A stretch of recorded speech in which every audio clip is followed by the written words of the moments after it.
fungi, that is Penicillium. It is commonly known as green mold or blue mold.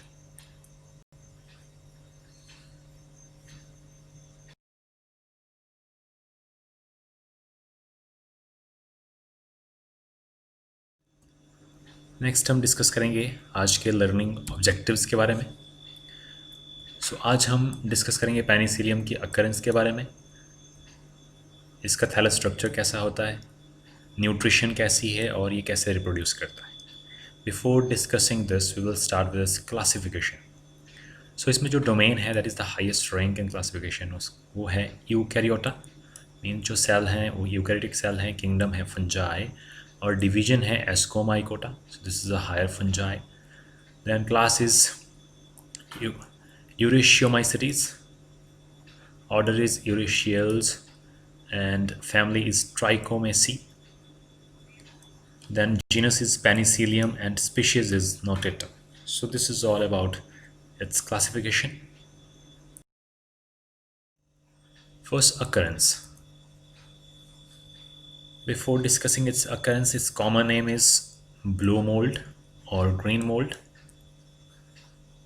और इसी से जो wonder drug that is penicillin which is the most famous antibiotic जो इसी genus से obtain की गई थी, that the source of penicillin was penicillium notatum. इसके अलावा ये दो स्पीशीज़ हैं, penicillium italicum and penicillium डिजिटेटम.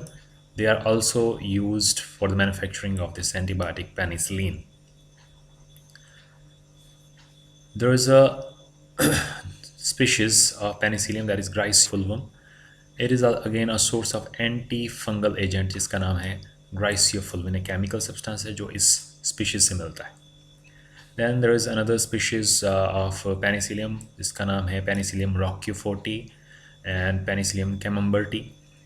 These two species of penicillium are specially used to impart flavor in cheese. चीज़ में special flavor ऐड करने के लिए ये दो स्पीशीज़ होती हैं और उस चीज़ का नाम है रॉक्यूफोर्ट चीज़ एंड कैमेम्बर्टी चीज़. अलेक्जेंडर फ्लेमिंग ने सबसे पहले डिस्कवर किया था पेनिसिलिन को 1928 में. He was working on bacterium staphylococcus aureus और he drived this wonder drug that is penicillin from this penicillium notatum while he was working on this Staphylococcus aureus bacteria की colony के ऊपर काम कर रहे थे. And he found that there was a mould which was creating कुछ chemical substance create कर रहा था जिससे कि बैक्टीरिया की जो कॉलोनी थी वो रिड्यूस हो रही थी साइज़ में.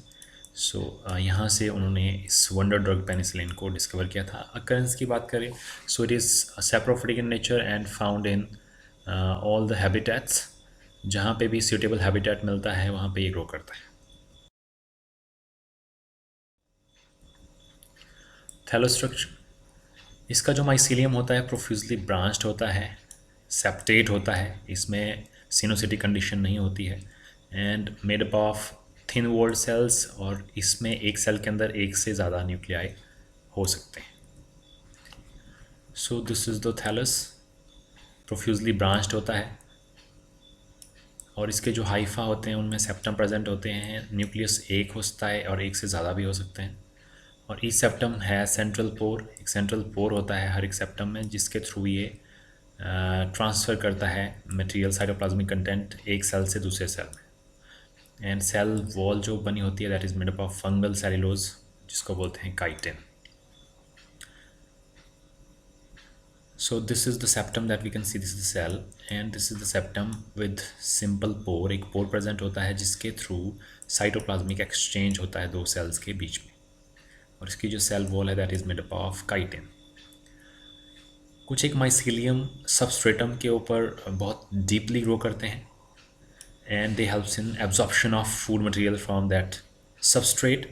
और ये माइसीलियम एग्रीगेट कर जाते हैं, इकट्ठे हो जाते हैं to form globose pseudo parenchymatous bodies जिनको बोला जाता है sclerotia. These thick compact mass of this pseudo parenchymatous tissue जो कि सबस्ट्रेटम के अंदर बहुत सारे माइसीलियम जब इंटरमिंगल होते हैं वो स्ट्रक्चर बनाते हैं. This tough structure that is sclerotia this also helps in asexual reproduction, ये एसेक्सुअल रिप्रोडक्शन में भी हेल्प करता है पेनिसिलियम की। Then the reserve food material, जो रिजर्व फूड मटेरियल है वो है ऑयल ग्लोब्यूल्स, ये इसमें रिजर्व फूड मटेरियल प्रेजेंट होता है पेनिसिलियम में। नेक्स्ट न्यूट्रिशन, न्यूट्रिशन की बात करते हैं तो ये saprophytic in mode of nutrition means mostly जो डेड डिकेइंग ऑर्गेनिक मैटर है उस पर ये ग्रो करता है। कुछ एक एंजाइम स्क्रीट करता है सबस्ट्रेटम के ऊपर, और वो जो हाइड्रोलाइजिंग एंजाइम्स हैं वो स्टार्च और शुगर को हाइड्रोलाइज करते हैं, उसके हाइड्रोलिसिस के बाद वो उसको एब्जॉर्ब करता है। So it's create some digestive enzymes like amylases that works on starch, cellulase जो कि सेल्यूलोज को डिग्रेड करते हैं, दैन पैक्टिनेज, और ये सॉल्युबलाइज करते हैं फूड मटेरियल को जिसको कि ये एब्जॉर्ब कर सकते हैं। Then next reproduction, Penicillium reproduce करता है vegetatively, asexually and sexually. Vegetatively ये रिप्रोड्यूस करता है बाय फ्रेगमेंटेशन, एक्सीडेंटल ब्रेकेज हो जाए वेजिटेटिव माइसीलियम की जिससे एक से दो हाइफे बन जाएं, फ्रेगमेंट बन जाते हैं, और वो इंडिविजुअली ग्रो करते हैं लाइक मदर माइसीलियम। सो इसको कहा जाता है vegetative reproduction. Suppose this is the mycelium, it gets broken down into two or more many pieces, और हर एक जो इसका पीस है that can give rise to new fungal mycelium. So this is known as vegetative production by fragmentation or accidental breakdown. Then there is another structure, sclerotia. These are thick walled pseudoparenchymal structures जो कि substratum के ऊपर बनते हैं by the intermingling of hyphae, बहुत सारे mycelium इकट्ठे होकर थिक वॉल्ड स्ट्रक्चर बनाते हैं, and they are also meant for vegetative reproduction.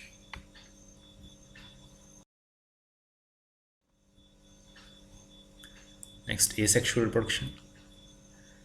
Asexual reproduction इसमें होती है unicellular uninuclear non motile spores की तरह स्ट्रक्चर से जिनको कहा जाता है कोनिडिया, और ये बनते हैं स्पेशल स्टॉक लाइक स्ट्रक्चर जिसको बोलते हैं conidiophore. So these are the structures which are meant for asexual reproduction. Conidium. Conidium is singular and conidia is plural. और ये जो structure है, this stalk like structure is known as conidiophore, और इसके ऊपर जो branches grow करती हैं these are known as metiolae, और इसके ऊपर flask shaped structure बनते हैं उनको बोलते हैं phyalids, और stigmata इसकी tips में बनते हैं conidium that we'll discuss in upcoming slide. So this is the diagram of penicillium. The conidiophore develop as an erect branch from any cell of the vegetative mycelium. So कोई भी cell जो vegetative mycelium है ये grow करता है erect upright position में और behave करता है as conidiophore. Then जो मॉर्फोलॉजी के बेस पे पेनिसिलियम के कोनिडियोफोर्स की मॉर्फोलॉजी के बेस पे हम इसको ग्रुप करते हैं 4 डिफरेंट टाइप्स में। फर्स्ट इज़ मोनोवर्टिसिलेट, इसमें जो कोनिडियोफोर होता है वो अनब्रांच्ड होता है, और इसमें क्लस्टर ऑफ स्ट्रिगमेटा होते हैं, फियालिड्स होते हैं इसके टिप्स में। For example in case of penicillium thomii and penicillium spinulosum. So this is the picture. So in this picture we can see here, इसमें जो कोनिडियोफोर है वो अनब्रांच्ड है। सो एक ही कोनिडियोफोर है, अनब्रांच्ड है, तो इस तरह के कोनिडियोफोर की मॉर्फोलॉजी के बेस पे इसको हम कहते हैं monoverticillate. Next is biverticillate, bi means 2। So इसमें जो कोनिडियोफोर होगा वो ब्रांच्ड होगा, 2 ब्रांचेस अराइज होंगी, और इसकी ब्रांचेस में स्ट्रिगमेटा प्रेजेंट होते हैं, और ये मोस्ट कॉमन टाइप का होता है, for example in case of penicillium glaucum. Next is terverticillate, इसमें जो कोनिडियोफोर्स होते हैं वो 3 होते हैं in number, conidiophores are 3 in number. So it occurs in case of penicillium expansum, इसमें जो स्पीशीज़ है इसमें 3 कोनिडियोफोर होते हैं, that is penicillium expansum. Then there is coremium, coremium में बहुत सारे कोनिडियोफोर्स एग्रीगेट करते हैं और क्लब शेप्ड फ्रूटिफिकेशन बनाते हैं। So there are more than 2 or 3 conidiophores clubbed structure बनाते हैं, और इस स्ट्रक्चर को बोलते हैं coremium. For example in case of penicillium claviforme, ये एग्जांपल है कोरीमियम का। नेक्स्ट डेवलपमेंट कैसी होती है इसकी, जो ब्रांच है कोनिडियोफोर की उसको कहा जाता है ramus. So branch is known as ramus, plural है रेमी। और ये फर्दर आगे ब्रांच होती है, जिन ब्रांच को बोलते हैं मेटुले, जो हम देख चुके हैं। So this one we can say this is conidiophore. और इसकी जो फर्दर ब्रांचिंग है इनको कहा जाता है metulae. A number of flask shaped structures, इसके ऊपर मेटुले के ऊपर बहुत सारे फ्लास्क शेप्ड स्ट्रक्चर्स डेवलप होते हैं जिनको बोलते हैं फेलिड्स और स्ट्रिगमेटा, जिसके टिप्स पे बनते हैं conidiophore.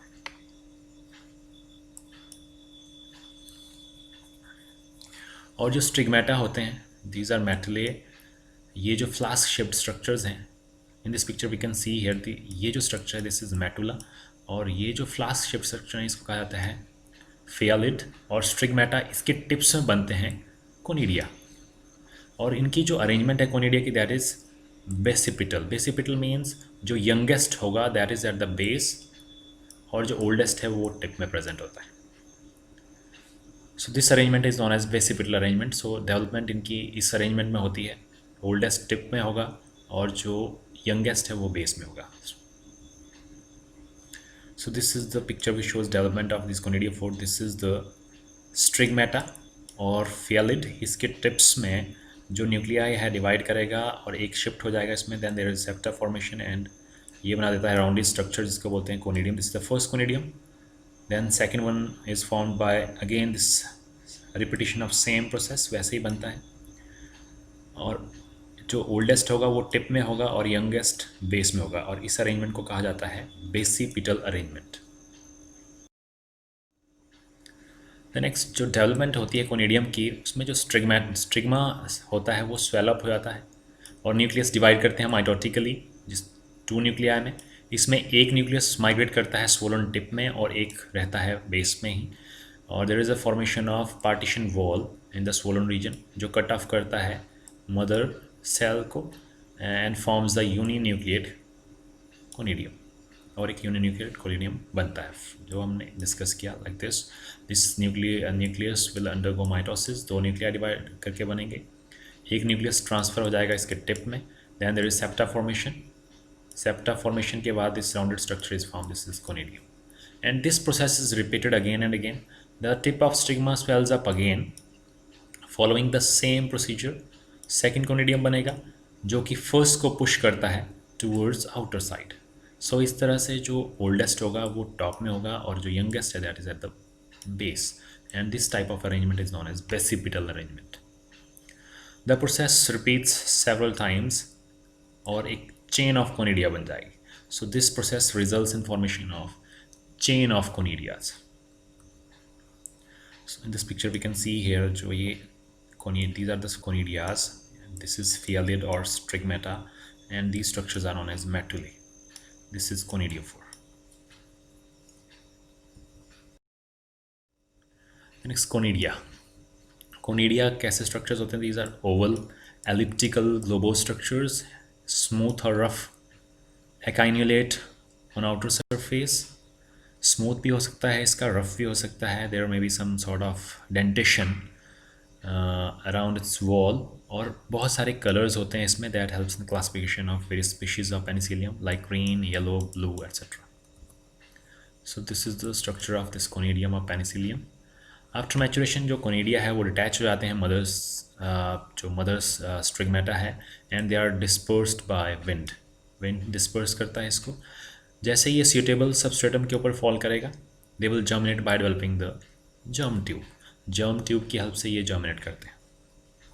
So this is the conidia, it will fall on suitable substratum and it will germinate by the formation of this germ tube. Then the nucleus undergo repeated mitotic division. बहुत सारे mitotic division होते हैं इसमें, और जो nuclei they enter into the germ tube, and there may B the formation of septum. Septum बनते रहते हैं इसमें साथ में, and this results in the formation of this septate mycelium, and finally germ tube finally form the branched mycelium. इसमें branched mycelium बनेगा germ tube से। Next is sexual reproduction. जो सेक्शुअल रिप्रोडक्शन है पेनिसिलियम में, ये कुछ एक स्पीशीज़ में स्टडी किया गया है। फॉर एग्जांपल पेनिसिलियम वर्मिकुलेटम, जिसको टेलेरोमाइसिस वर्मिकुलेटस भी कहा जाता है, then Penicillium glaucum and Penicillium ब्रीफेल्डियनम। सो ये कुछ एक स्पीशीज़ हैं जिनमें सेक्शुअल रिप्रोडक्शन को स्टडी किया गया है, और ये सभी जो स्पीशीज़ हैं वो होमोथैलिक है। इट मीन्स जो मेल और फीमेल रिप्रोडक्टिव स्ट्रक्चर्स हैं, that is ascogonium, that is female reproductive structure, and antheridia is a male reproductive structure, दोनों ही एक ही थैलस में बनते हैं। Like this one, this is the single hypha, इसी से अराइज होगा this female branch and male branch. तो एक ही ब्रांच में दोनों में सेक्स ऑर्गन्स डेवलप होते हैं। इस तरह के अरेंजमेंट को कहा जाता है homothallic arrangement. Next is ascogonium. जो एस्कोगोनियम है, that is the female reproductive structure. It is a long erect multinucleate unseptate, कोई सेप्टा इसमें होता नहीं है, ट्यूबुलर स्ट्रक्चर, और इसका जो अपर एंड होता है that is curve like the handle of umbrella. Upper portion इसका कर्व होता है। So this is the developing ascogonium, young ascogonium, और ऊपर से ये कर्व हो जाता है, जैसे अम्ब्रेला का हैंडल होता है वैसे इसका स्ट्रक्चर होता है। Then it arises as the lateral growth from the any cell of hypha. जो माइसीलियम है उसके किसी भी वेजिटेटिव हाइफे के सेल से ये ग्रो करता है। And when it is young it is uninucleate. जब यंग होता है तो इसमें सिंगल न्यूक्लियस प्रेजेंट होता है। एज इट्स इलोंगेट्स, जो इसके अंदर का न्यूक्लियस है वो डिवाइड करेगा, रीडिवाइड करेगा, and give rise to definite number of daughter nuclei, that is 32 to 64, और माइटोटिक डिवीजन से ये डिवाइड करते हैं। इनिशियली इसमें सिंगल न्यूक्लियस होता है, एंड आफ्टर दैट जो न्यूक्लियस है वो डिवाइड करेंगे, रीडिवाइड करेंगे, and they will give rise to this number of nuclei, that is 32 to 64 nuclei. So this is known as escogonium, which is a female reproductive structure in case of penicillium. The next is antheridium, which is the male reproductive structure. ये भी same उसी branch से arise होता है। So it is a cylinder uninucleate hyphal branch जो originate होती है adjacent cell of the same hypha, जिससे कि एस्कोगोनियम डेवलप होता है, और सेपरेट जो नेबरिंग हाइफा है उससे ये डेवलप हो सकता है। एंड उस ब्रांच को कहा जाता है एंथ्रीडियल ब्रांच, जिससे एंथ्रीडिया अराइज होता है। It grows coiling loosely around the ascogonium. Ascogonium के चारों तरफ कॉइल की तरह स्ट्रक्चर बनाता है, सेवरल टर्न्स बनाता है, and it's distal end of this male branch becomes slightly inflated. Inflated means थोड़ा सा swell up करता है, और eventually cut off as an antheridium, और इसमें septa formation होती है and that behave as an antheridium. Then this antheridium is short terminal club shaped structure and uninucleate structure, जबकि जो एस्कोगोनियम था वो multinucleate structure, this is uninucleate structure. So in this picture we can see here, so this is the antheridial branch. ये antheridial branch है, इसमें जो एक ही nucleus present होता है, एंड जो एंथ्रीडियल ब्रांच है वो कॉइल करती है एस्कोगोनियम के चारों तरफ, and there is formation of septa, septa बनेगा, और ये जो ऊपर का इन्फ्लेटेड स्ट्रक्चर है it is known as antheridium. Next is fertilization. So antheridium coils around the ascogonium, जैसा कि हमने पीछे वाली पिक्चर में देखा, और जहाँ पे पॉइंट ऑफ कांटेक्ट है एंथ्रीडियम और एस्कोगोनियम का, वहाँ पे जो वॉल है डिसॉल्व हो जाती है, and contact of antheridium protoplast stimulates the ascogonium. जो एस्कोगोनियम है, जैसे ही एंथ्रीडियम का प्रोटोप्लास्ट इसके कांटेक्ट में आता है ये एक्टिवेट हो जाता है, and antheridial nucleus degenerated inside it. जो एंथ्रीडियल मेल न्यूक्लियाई था वो इसके अंदर डिसइंटीग्रेट हो जाता है, and the female nuclei in escogonium however arrange themselves in pairs। और जो एस्कोगोनियम के अंदर जो भी न्यूक्लियस थे, मल्टीन्यूक्लिएट कंडीशन थी 32 to 64, वो सभी पेयर्स में अरेंज हो जाते हैं after coming in contact with the protoplast of antheridium, antheridium के प्रोटोप्लास्ट के कॉन्टैक्ट में आने के बाद। और ईच पेयर को कहा जाता है डाई कैरियन। हर पेयर को क्या कहा जाता है? Dikaryon. इसलिए जो प्लाज्मोगैमी है the takes place by gametangial contact, दोनों के गैमेटेंजिया कॉन्टैक्ट में आते हैं और प्लाज्मोगैमी होती है, that is fusion of protoplasm. जबकि जो न्यूक्लियस है मेल एंथ्रीडियम का, वो डिसइंटीग्रेट हो जाता है, और जो डाइकैरियन बनते हैं they are establish in case of ascogonium. और वो एस्कोगोनियम में एस्टेब्लिश होते हैं। This is followed by the septation of ascogonium into binucleate segment. जो भी पेयर्स में न्यूक्लियाई आते हैं वो सेपरेट सेल्स में कन्वर्ट हो जाते हैं by the formation of septum. So in this picture we can see here, यहाँ पे जो ये वाला स्ट्रक्चर है दिस इज एस्कोगोनियम, इसके अंदर जो न्यूक्लियाई हैं in tip we can see दो न्यूक्लियाई हैं और ये सेपरेट हो जाते हैं with the help of this septa formation. Next, post fertilization changes. Fertilization के बाद इसमें क्या क्या चेंजेस आते हैं? Firstly, as a result of this plasmogamy जो लेटरल ग्रोथ है किसी भी बाइन्यूक्लिएट सेगमेंट से लेटरल ग्रोथ होती है एस्कोगोनियम के, and each outgrowth is called ascogenous initial. जो भी एस्कोगोनियम के बाइन्यूक्लिएट सेल से ग्रोथ होती है लेटरल ग्रोथ, उसको कहा जाता है ascogenous initial. And each ascogenous initial develops into a branched ascogenous hyphae, और ये डेवलप करता है into a branched ascogenous hyphae जिसमें कि बाइन्यूक्लिएट सेल्स होते हैं। In this picture we can see here, ये जो स्ट्रक्चर्स हैं ये बाइन्यूक्लिएट स्ट्रक्चर्स हैं, ये बनते हैं from by the formation of this lateral growth from this binucleate cell of ascogonium, और इनको कहा जाता है ascogenous. Then there is direct method of ascus development. Ascus is a structure जिसके अंदर एस्कोस्पोर्स बनेंगे which are the perfect stage spore of ascomycetes. First is direct method. इसमें क्या होता है, जो बाइन्यूक्लिएट सेल्स हैं एस्कोजीनस हाइफे के, they are capable of developing into ascus mother cell. वो डायरेक्टली बिहेव करते हैं एस्कस मदर सेल, और इसमें कोई भी क्रोजियर नहीं बनता। Crozier is this beak like growth जो हम नेक्स्ट डिस्कस करेंगे।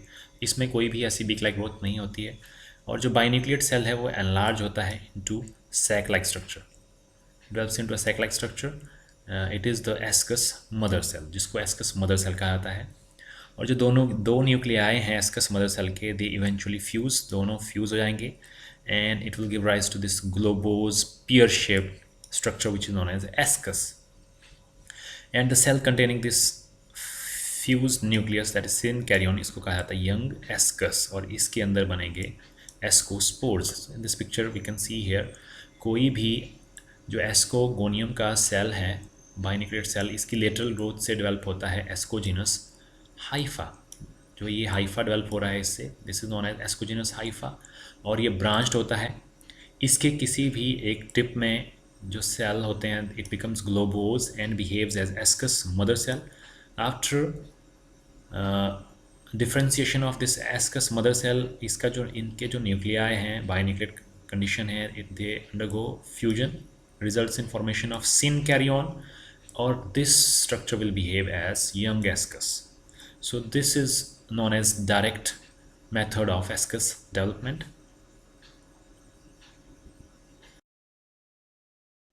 Next is indirect, that is crozier method of ascus formation.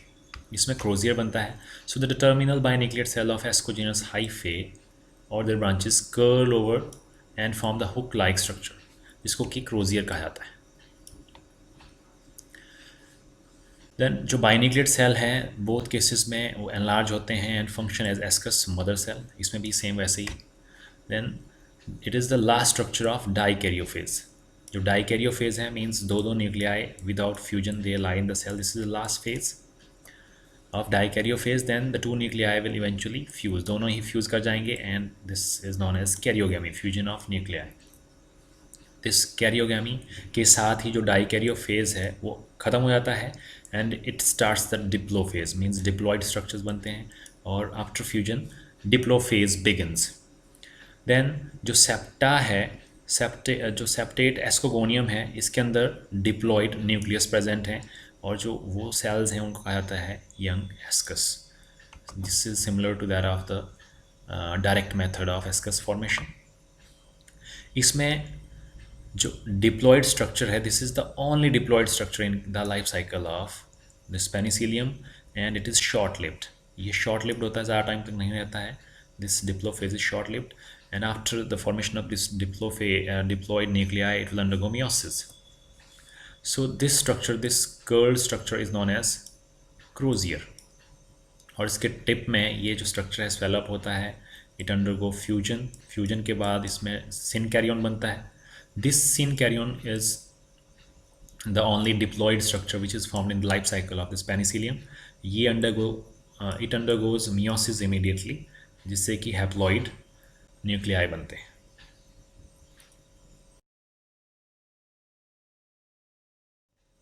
Next, differentiation of ascospores. जो परफेक्ट स्टेज स्पोर्स बनते हैं विच आर हैप्लॉइड, वो कैसे बनते हैं? जो यंग एस्कस है वो लार्ज होता है साइज में, और इसके अंदर जो diploid nucleus it undergoes 3 successive division. इसमें जो पहली डिवीजन है that is meiotic, means reductional division है, followed by mitosis. That meiotic division is followed by mitosis, और it results in the formation of 8 nuclei. Thus these all nuclei are haploid because they are formed as a result of meiosis. So ascomycota के जो भी member है, इसमें जो number of spores बनते हैं most of the species में they are 8 in number.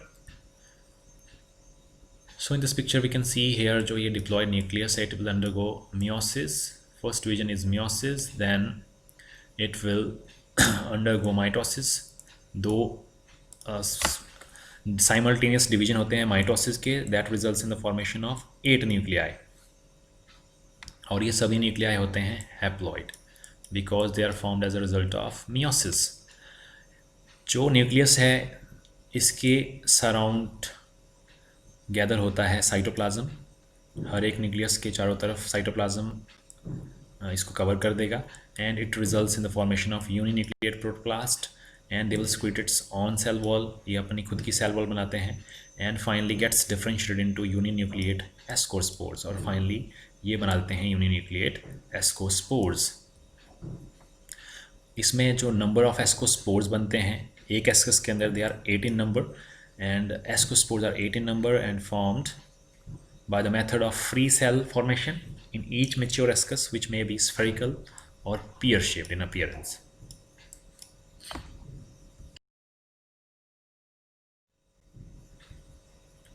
The next ascospore structure. Ascospore जो स्ट्रक्चर है इसकी जो बाहर से वॉल है दैट में बी वेवी और दैट में बी स्मूथ. सो जो एस्कोस्पोर लिबरेट होता है it is a haploid uninucleate structure. Haploid uninucleate structure होता है ये, और जो स्पोर वॉल है दैट में बी स्मूथ और स्क्लप्चर्ड. स्मूथ होती है या फिर स्क्लप्चर्ड होती है.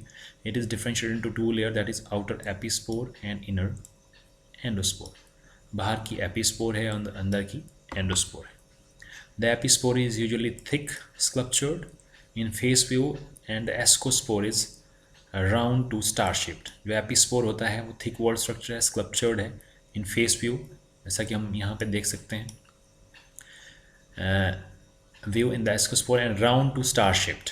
राउंड टू स्टार शेप होता है इसका structure. So this is all about ascospore.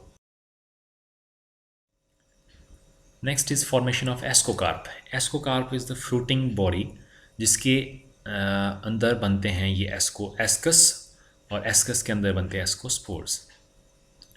So with the septation of ascogonium, जो एस्कोगोनियम के सेप्टा बनते हैं, एंड डेवलपमेंट ऑफ एस्कोजिनस हाइफे, जो large number of sterile hyphae grow around the sexual apparatus. जो ascogonium है उसके चारों तरफ आफ्टर फ्यूजन जैसे एस्कस बन जाते हैं बहुत सारे स्टेराइल हाइफे उसको कवर कर देते हैं. And these ensheathing means covering hyphae, these gets interwoven to form a hollow ball like structure. ये बनाते हैं एक हॉलो बॉल लाइक स्ट्रक्चर जिसको कहा जाता है पेरिडियम. इस स्ट्रक्चर को कहा जाता है पेरिडियम, और ये सराउंड करता है, प्रोटेक्ट करता है ascogenous hyphae and grow as branch within. In this picture we can see here जो ये एस्कोगोनियम है, this is the cross section. इस एस्कोगोनियम को बाहर से ये स्टेराइल हाइफे सराउंड करते हैं, and they will give rise to the formation of thick wall जिसको कहा जाता है पेरिडियम. और इसी के अंदर प्रेजेंट होते हैं एस्कस, और एस्कस के अंदर प्रेजेंट होते हैं ascospores. So the ascocarp is the fruiting body जिसके अंदर एस्कस बनते हैं और एस्कस के अंदर बनते हैं एस्कोस्पोर्स, और इसको कहा जाता है जिम्नोथीशियम और cleistothecium. Why cleistothecium? Because it's a close structure, इसमें कोई भी ओपनिंग नहीं होती है, so that's why this is known as cleistothecium. Then each cleistothecium represents 3 generation, और ये जो क्लिस्टोथीशियम है ये 3 जनरेशन को रिप्रेजेंट करता है, दिस इज इंपॉर्टेंट। जो पेरिडियम है दैट रिप्रेजेंट्स द पेरेंट हैप्लोफेज, ये हैप्लॉइड स्टेराइल हाइफे हैं जो ये रिप्रेजेंट करते हैं पेरेंट हैप्लोफेज को। Then there is ascogonium and ascogenous hyphae, ascogonium and ascogenous hyphae they represents the dikaryophase, वो रिप्रेजेंट करते हैं डाइकैरियोफेज, मीन्स इसमें जो न्यूक्लियाई होते हैं पेयर्स में प्रेजेंट होते हैं। देन देयर इज एस्कोस्पोर, जो एस्कोस्पोर है दैट रिप्रेजेंट्स द फ्यूचर हैप्लोफेज, ये रिप्रेजेंट करता है फ्यूचर का हैप्लोफेज, बिकॉज एस्कोस्पोर्स जो बनते हैं they are formed as a result of meiosis, so ये रिप्रेजेंट करते हैं फ्यूचर का हैप्लोफेज। जो एसआई होते हैं, asci is a plural name for ascus, ये स्कैटर्ड होते हैं एस्कोकार्प के अंदर। इस पिक्चर में हम देख सकते हैं दीज आर द एस्कस, ये एस्कस हैं जो कि इस में स्कैटर्ड होते हैं एस्कोकार्प के अंदर। जो वॉल है एस्कस की that gets degenerated and it releases the ascospore in the centre of cleistothecium, ये एस्कोस्पोर्स को रिलीज करता है सेंटर में after the breakdown of this wall of ascus.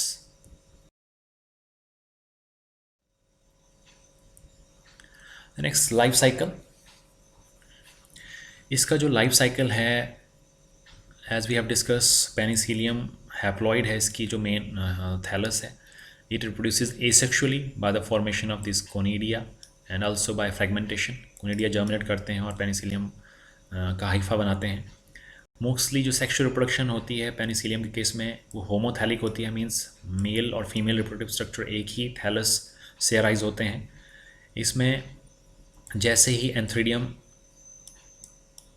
Ascogonium के कांटेक्ट में आता है there is plasmogamy, fusion of protoplasm, but जो न्यूक्लियस है मेल nucleus है that gets disintegrated and it results in the pairing of nuclei in case of escogonium, और जो escogonium में जो nuclei थे 32 to 64 they comes in pairs, or there is formation of septa which results in formation of dikaryotic cells, और जो dikaryotic cells हैं उनसे arise होते हैं एस्कोजिनस हाइफे एंड एस्कोजिनस हाइफे के जो these are branch structure, इसके कुछ एक जो ब्रांच है इसके apical cell that will behave as ascus mother cell, इसमें जो न्यूक्लियस है दैट अंडरगो कैरियोगेमी, दोनों न्यूक्लियाई इसमें फ्यूज हो जाएंगे, that results in formation of young ascus, and after the fusion of these nuclei results in formation of young ascus. This is the only structure which is diploid in the life cycle of penicillium, ये एक structure है जो कि diploid होता है, and after that it will undergo meiosis, meiosis हो जाएगी इसमें, and it results in formation of this ascospores which are haploid. इसमें पहला डिवीजन है meiotic division, then it is followed by successive 2 mitotic division which results in the formation of 8 nuclei, और जो 8 nuclei हैं उनको सराउंड करता है piece of cytoplasm that results in the formation of ascospores, so haploid ascospores बनते हैं and they will germinate to form this mycelium. And जो ascospores हैं ये बनते हैं एस्कस के अंदर, ascus is again haploid structure. Then जो एस्कस हैं they are surrounded by sterile hyphae that results in the formation of ascocarp, और जिसको क्लिस्टोथीशियम भी कहा जाता है, इसकी जो बाहर की लेयर है that is known as peridium. So this is all about the life cycle of penicillium. Hope you will get some idea from this presentation.